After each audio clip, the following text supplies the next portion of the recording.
Comment lirais-tu la phrase suivante en anglais avec ton meilleur accent? Voyons voir. Est-ce que ça ne serait pas She bouge et nous? Non. New pair of shoes yesterday? Yeah. Sounds good, right? Non, surtout pas. On dira She bought a new pair of shoes yesterday. Did you get it? Voyons voir. Alors, she, ensuite, on a bought. That's it. Bought. Donc, normalement, c'est bought.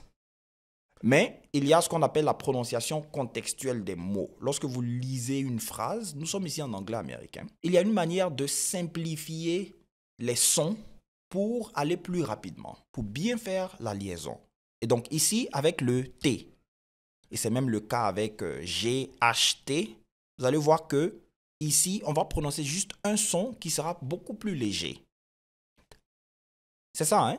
Si on veut prononcer le son, c'est ce que ça va donner. Il est pratiquement inexistant. Plutôt que de dire she bought, on dira she bought.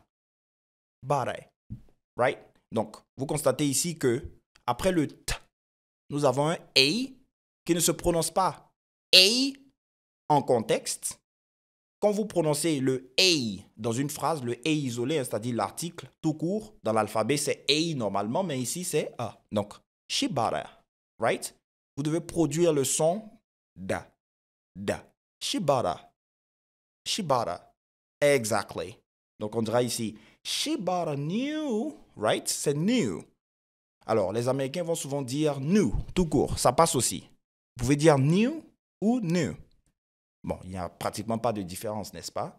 New. Lorsqu'ils parlent rapidement, il est très fréquent d'entendre new. And that's it. It's not a mistake. That's okay. Donc, she bought a new pair, right? Et ensuite, of, on ne dit pas of, mais of.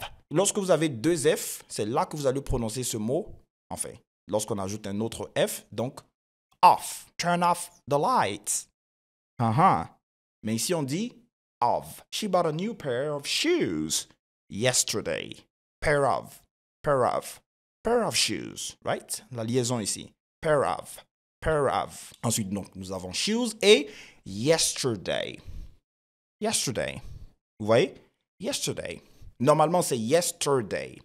Mais lorsque vous parlez, pour sonner natif, naturel, vous pouvez dire yesterday. Qu'est-ce que vous constatez ici? Le stir est prononcé d'une manière beaucoup plus légère. On simplifie le son. On dit sir. Donc, on n'aura plus ce T, mais on aura plutôt un sir. Yesterday. That's fine. OK, attends, cette gestuelle-là me fait penser à Donald Trump, n'est-ce pas? Déjà en anglais, on dira Trump, pas Trump. Mais bon.